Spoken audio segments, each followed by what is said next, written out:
my mouth. Our grandson, Ezra, who lives in New Zealand now, when he was little, I would give him chocolate. And when he received the chocolate, his father would say, "Don't give him chocolate." But he would come to me and I'd give him chocolate, and he'd take the chocolate, and he'd just sit there with me and look at his father and eat his chocolate. Because Ezra knows the taste of chocolate now. It's entered his taste buds, it's gone through his system, the signals of his body, his belly, everything has been sent to the brain, and the brain says, "This is sweet, and I taste it and love it." The Word of God has to be like that to us. When you taste something and it's sweet, you want more. When you taste something and it is sour and bitter, you don't want more of that. But the Word of God comes to us this morning as sweet like honey. And I hope that the Word of God for us today will be that. Let us pray. Lord, may the words of my mouth and the meditation of our hearts be acceptable to you, our Lord and Redeemer. Amen. In Wesleyan theology, the theme for today is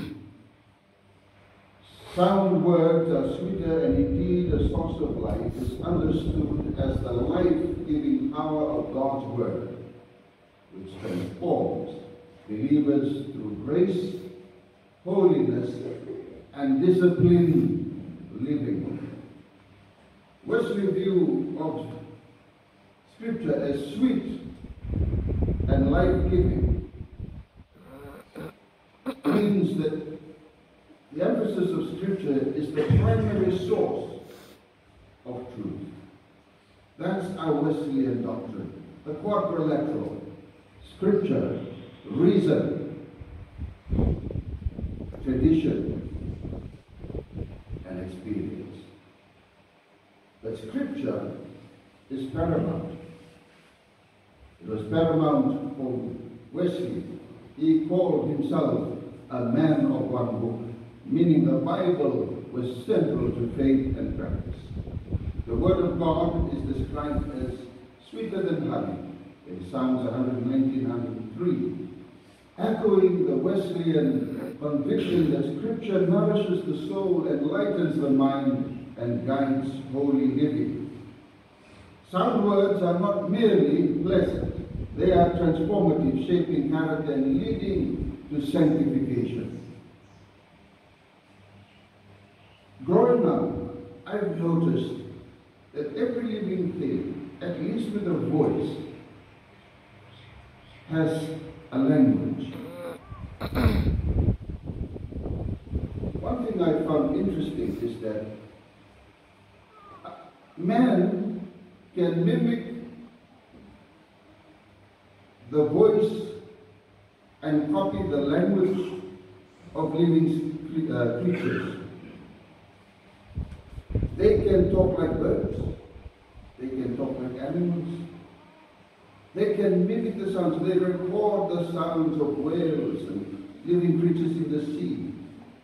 And they can mimic those sounds. But one thing I found, that birds have a language that they understand themselves. But we have no idea what they're saying. But how we can understand what living creatures are saying is by watching their actions.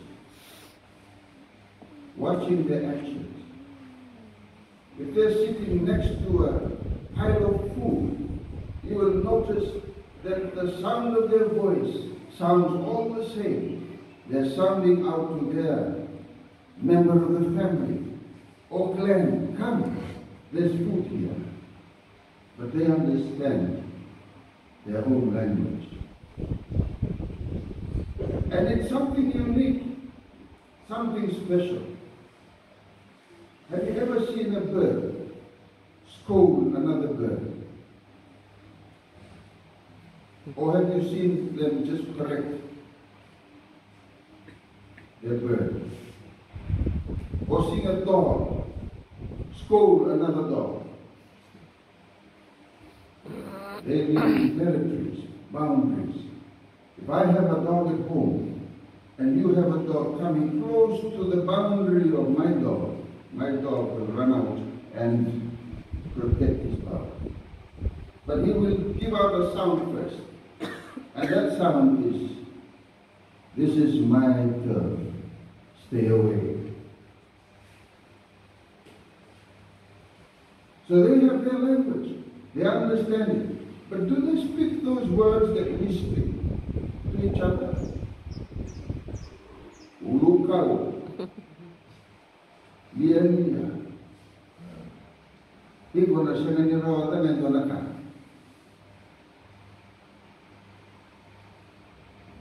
Blockhead, stupid.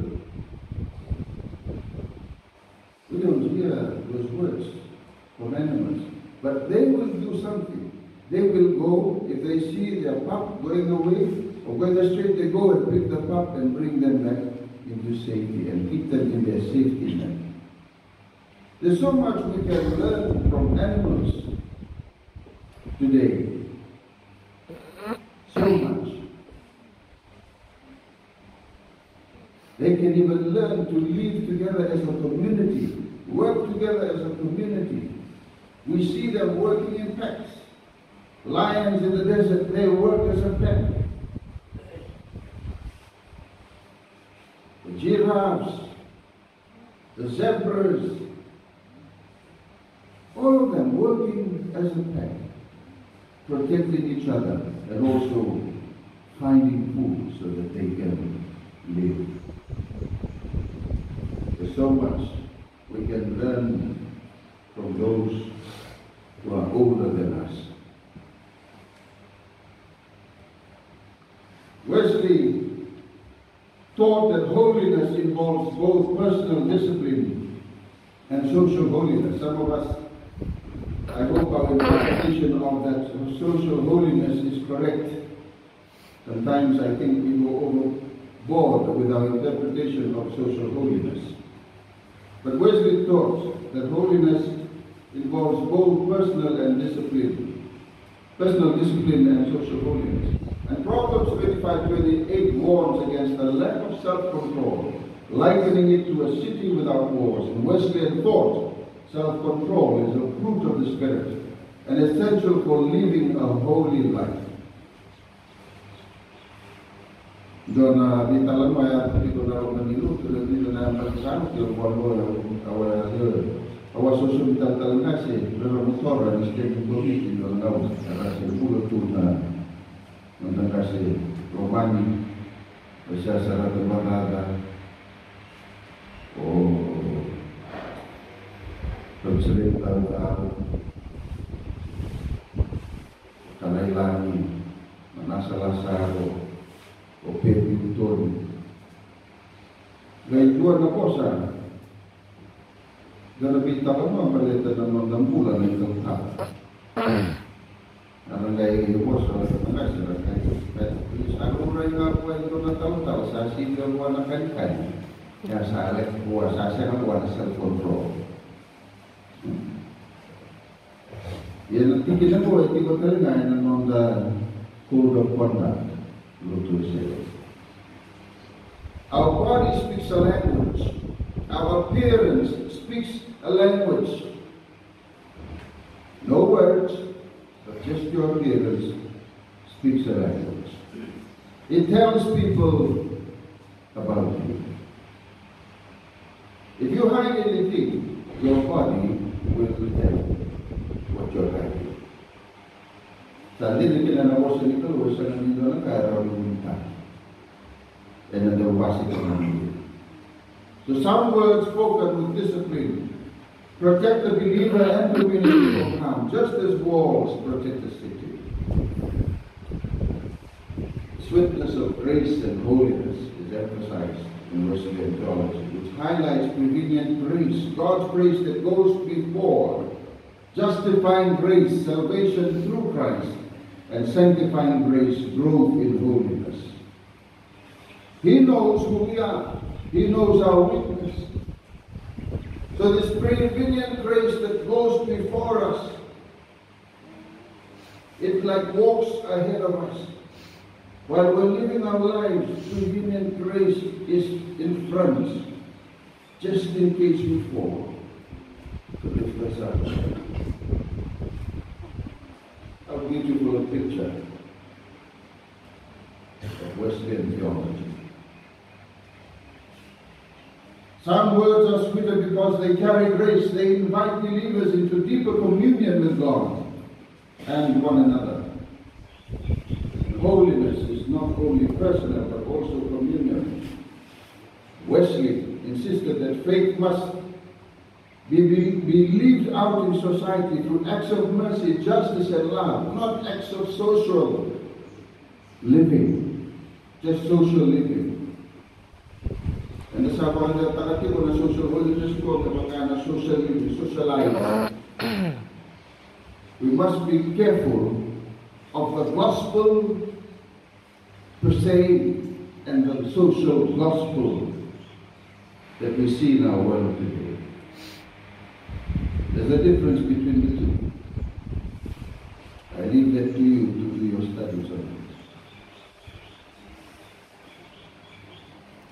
How does this relate to the season we're in? We're in an Advent season now. And applying Advent, applying the 20 day to Advent and to the 16th day of activism and violence against women, Wesleyan theology calls believers to prepare their hearts with holy discipline, awaiting Christ with sound words of hope and encouragement. Kapag ang wati ko may namasama siya, ulo-ulo na biro na nung ikaw tao. Ako kung may biyaw, dua na ikaw mo. Hindi dua na ikaw tao ay tawo focus ikaw iba. Kali biya kakera na ikaw tao na ito po sa ikaw tao. Kung nasa na biro na ikaw tao. Kaya promoter ka, rin dua bikin mundo, kaya focus ikaw iba. Kung nakabi ko mo bita na sa pangaratan. Sana may toxic bed na wati. That's self-control. Italia sa atin daw po sa liburan. You have to learn how to minister because you are a minister. Controlling yourself. Tanang na wata orang itu na tautan. So nang ikusa mo tarayran din mo ang ito sa ba loma ni rosa na bulo na pa ni romula wa siya toka ya obietar ni so na una obietar ko wow levo na ngauna malaka tu ya levo na ngauna kare ko di ko ma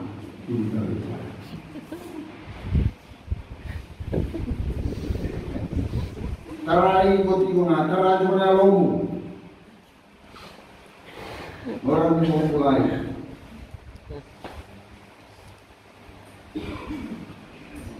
in Advent Wesleyan theology calls us to prepare our hearts with holy discipline, awaiting Christ who will return with sound words that we speak, we share with one another, words of hope, words of encouragement.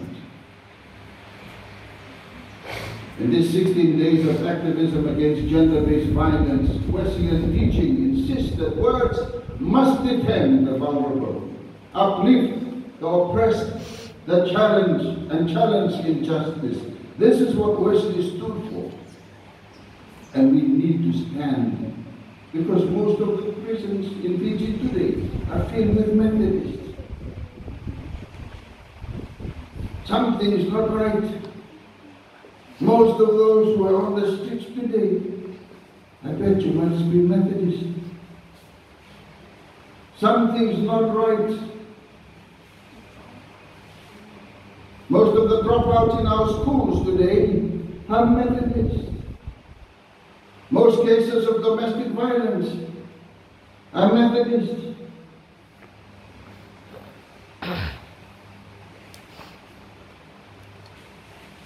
Some words are sweeter because they heal wounds, restore dignity, and build communities of peace. A direct application of Wesley's vision of social holiness.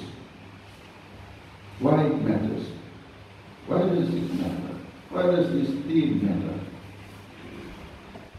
It matters because sweet words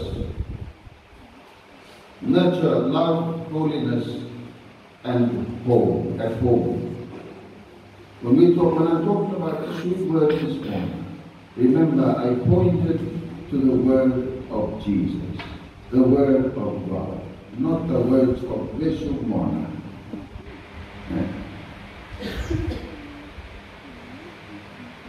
It's important because it nurtures love and holiness at home. In the community, some words promote justice, reconciliation, and healing. In our standing committee yesterday, the Secretary of CCNSS produced a document so that we can have a voice in our nation. And that's being reviewed at the moment. But it's good to see that things are coming up in the church. When there's a big event or incident, the church has a voice and speaks up at the right time. It matters in a community because some words promote justice, reconciliation, and healing. It matters in a nation because life-giving words strengthen moral foundations, guiding society toward righteousness and peace. My fellow believers in Christ, in closing, Wesleyan theology teaches that the Word of God is both sweet and strong. Sweet in its comfort, strong in its call to holiness. To live by some words is to live by grace, discipline and love, becoming a source of life for families, communities, and nations. As I close, I invite you to respond to the Word of God this morning in a moment of silence. As you think back to the words that were spoken this morning, just think back on those words and make a commitment to it by saying, yes, Lord, I will do what I heard. Let us close our eyes in a moment of silence.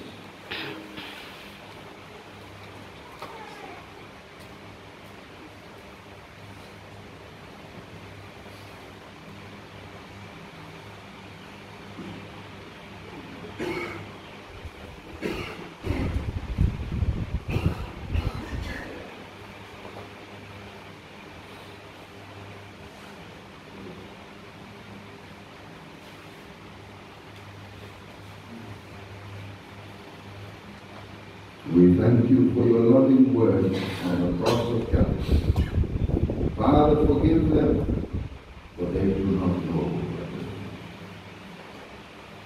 they do. But words of love, but words of support, of compassion, of hope, spoken at a time of selflessness,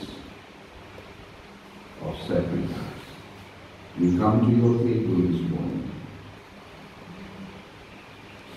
knowing, O God,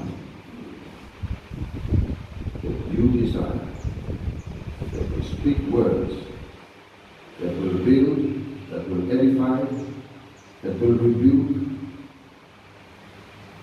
that will grow, that will help, that will heal, and that will produce a future. A good future in you. Thank you for speaking to us this morning. We give you the honor, the glory, and praise in Jesus' name. Amen.